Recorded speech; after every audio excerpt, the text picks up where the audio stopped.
Alright, so before we go any further, I just have to say I don't have a problem with carbohydrates. It just so happens that this particular thing that I want to share, which is the salmon and spinach roll, TM, just happens to be a massive protein and moderate fat bomb, and the only carbs you're going to be getting from it are pretty much what you're going to find in your spinach.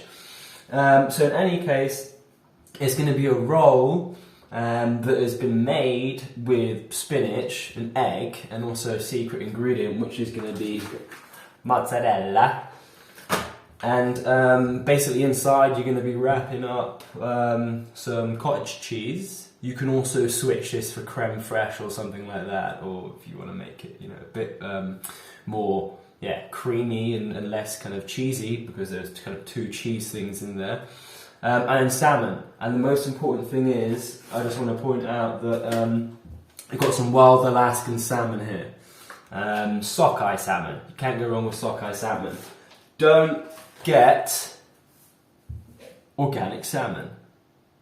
So we're talking about don't get organic salmon. Well, it doesn't make sense. I am the son of a fisherman and many fishing generations. Not salmon fishing, but basically if I was to tell my dad that, this is an organic fish, he would say, what does that mean? And I'd be like, well, it's just eaten what it naturally should eat and lived in its natural circumstances, environment. And halfway through saying that, I start to feel a bit strange, because fish, other than things like goldfish and aesthetic fish, shouldn't really be in tanks.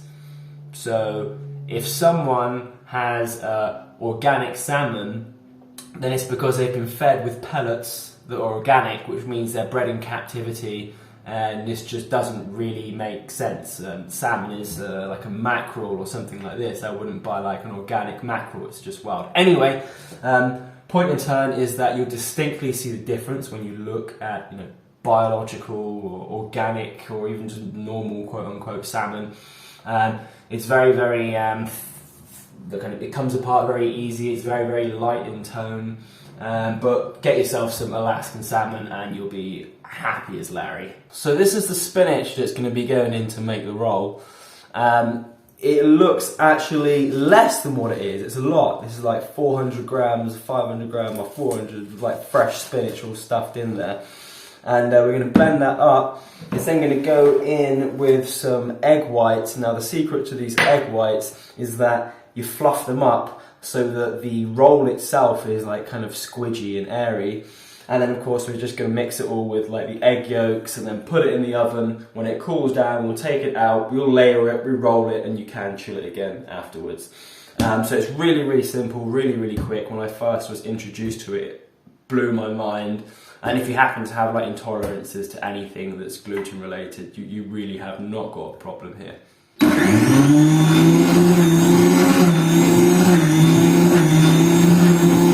So what basically just went down there is like that spinach just got completely done over. Look, it's been mashed into it. I recommend using a blender. And the question that might come to mind is, can we use like frozen spinach? Yeah, you can use frozen spinach, but it's better if you have fresh spinach. Frozen spinach is probably going to come with quite a lot of water inside. I've never done it with it, so I can't speak from experience. Just get fresh spinach.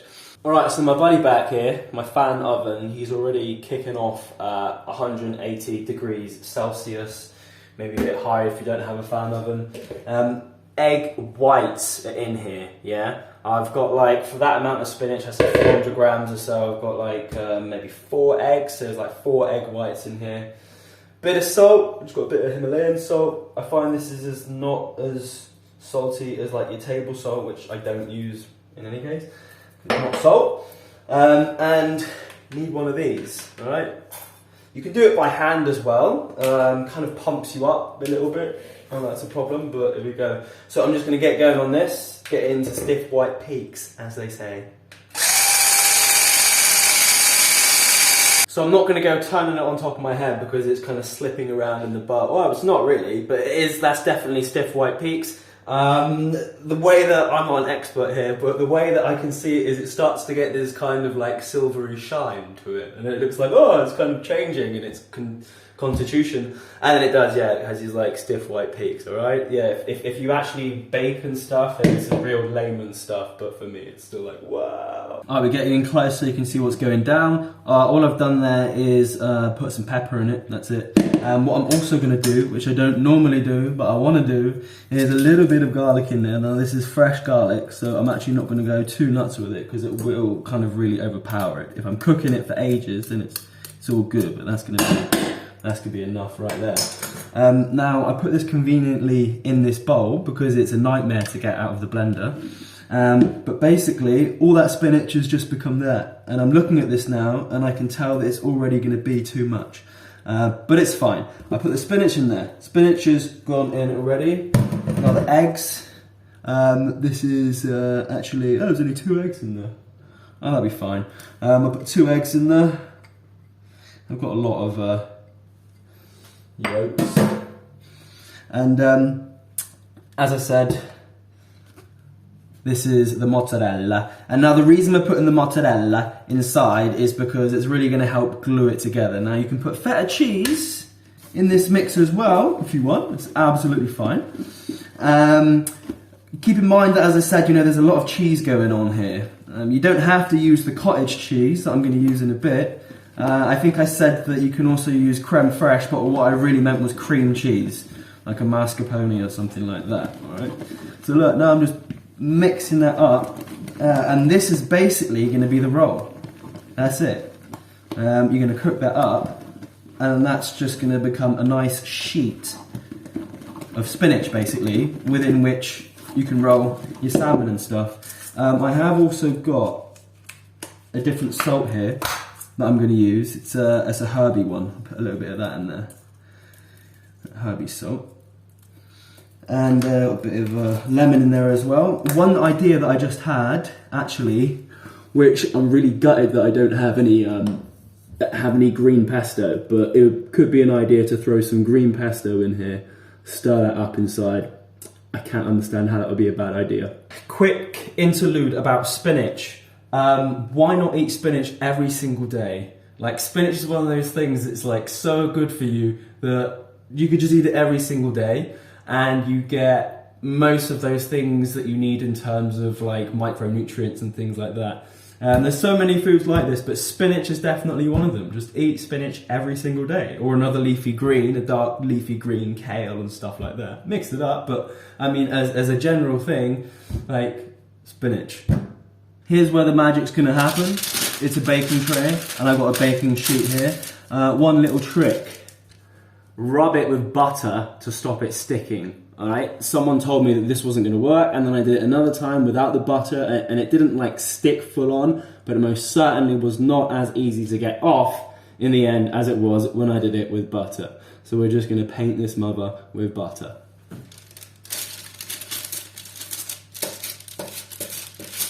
Right, now that is layered with like a little bit of batter, and hopefully it's not going to stick, and we're going to get this just going straight in.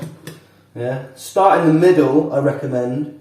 Start in the middle and then kind of spread it out from there. And actually, I thought it was going to be too much. I might have done exactly the amount that I need. Yeah, man, look at that.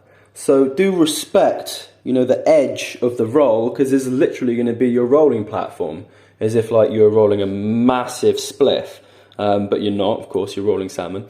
There's no holes in it. And yeah, you can see that mozzarella dotted in there, and that's really just going to melt through and go all crispy and stuff, and it's going to be absolutely banging. Alright, so we've got like an oven selfie stick view, kind of breaking the fourth wall here.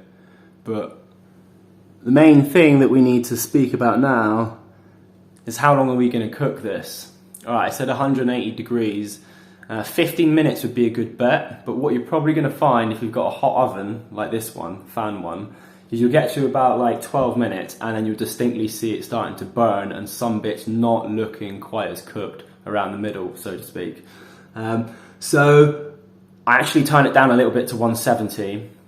you need to make sure that this is fully cooked. Don't overdo it like 20 minutes, but it needs to be cooked. If there's a part of it that's not cooked, it's gonna fall apart like a house of cards. So you need to give this the time that it needs. There's no problem with maybe bringing it out, checking under the folds on the side that it's not stuck and things like this, which I'll be doing in a minute. But yeah, give it the time that it needs. I've got 3.5 minutes here. So what we've done, we have got cottage cheese here in the bowl. Full fat, of course, and if you can, get organic. I try to get any kind of animal product, apart from fish, organic. So mixing that up with some pepper.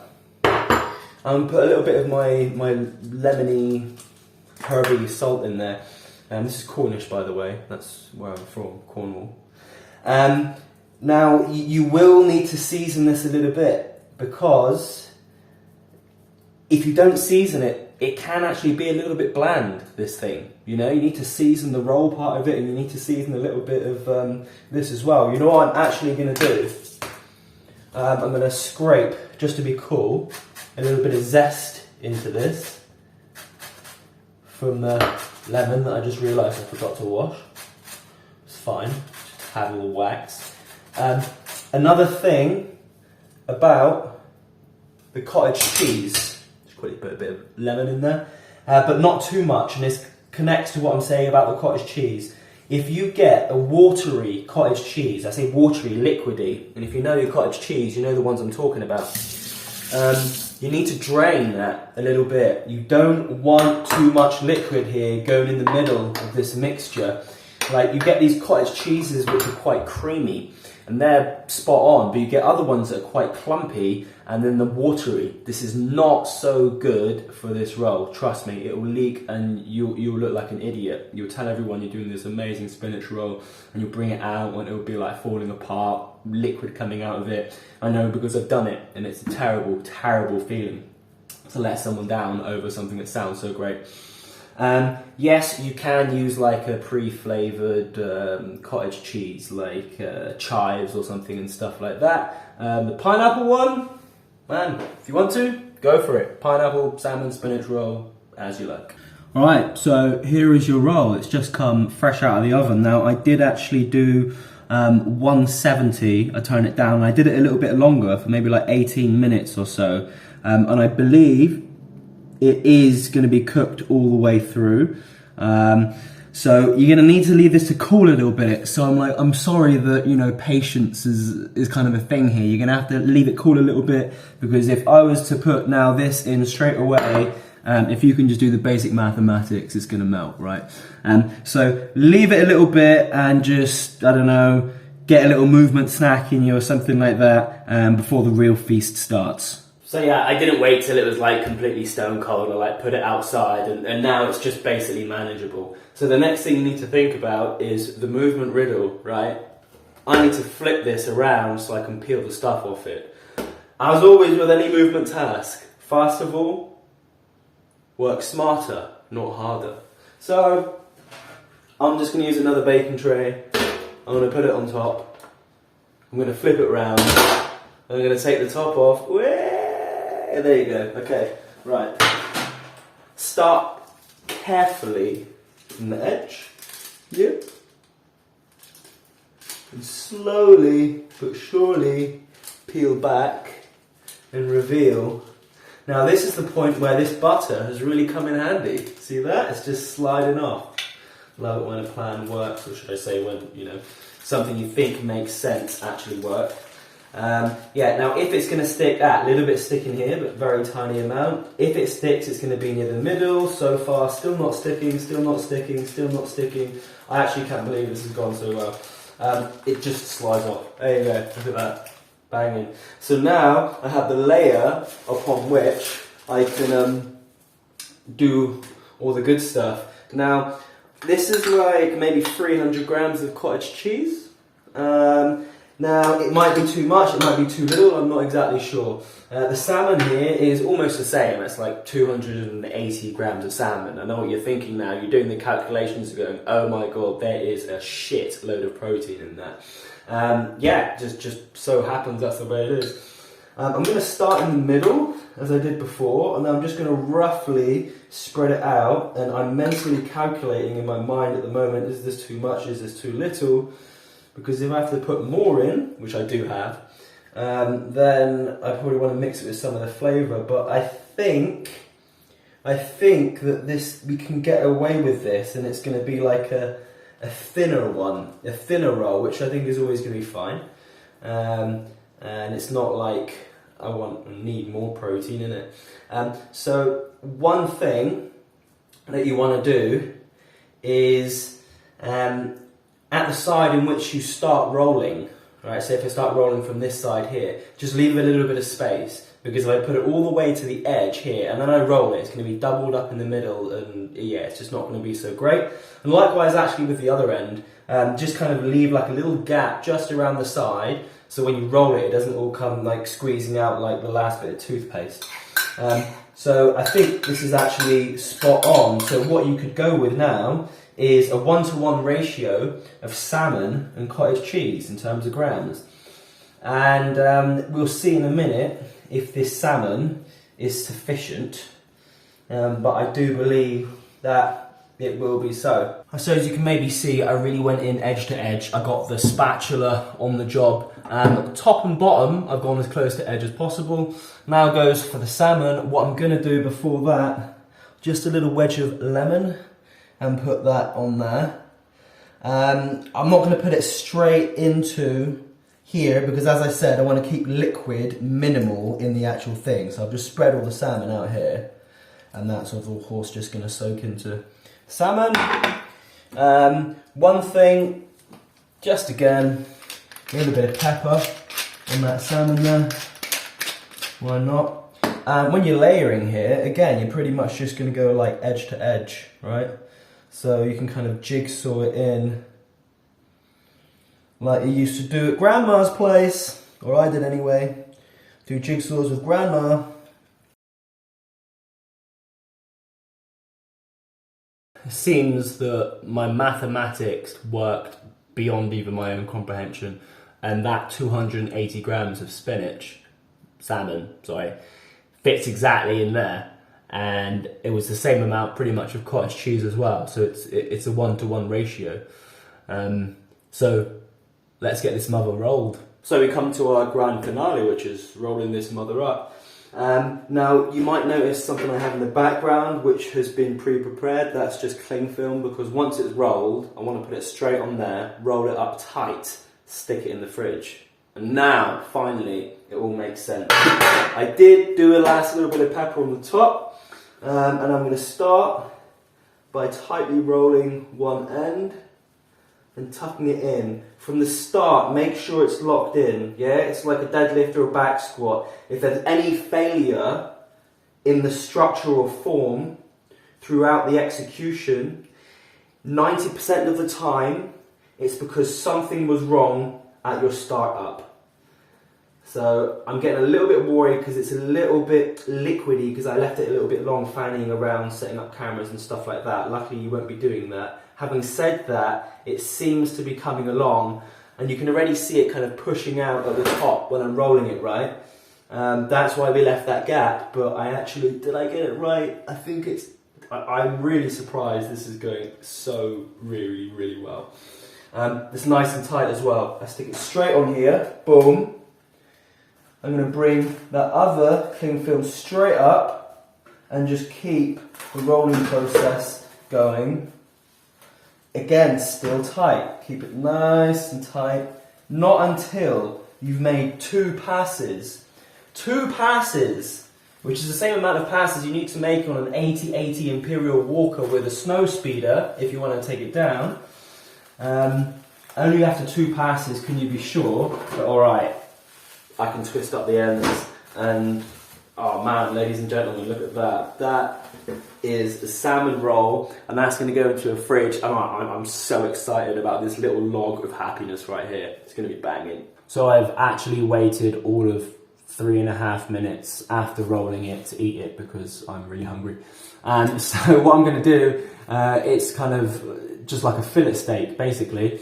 So I'm gonna choose the amount that I want, and I'm just gonna slice it off.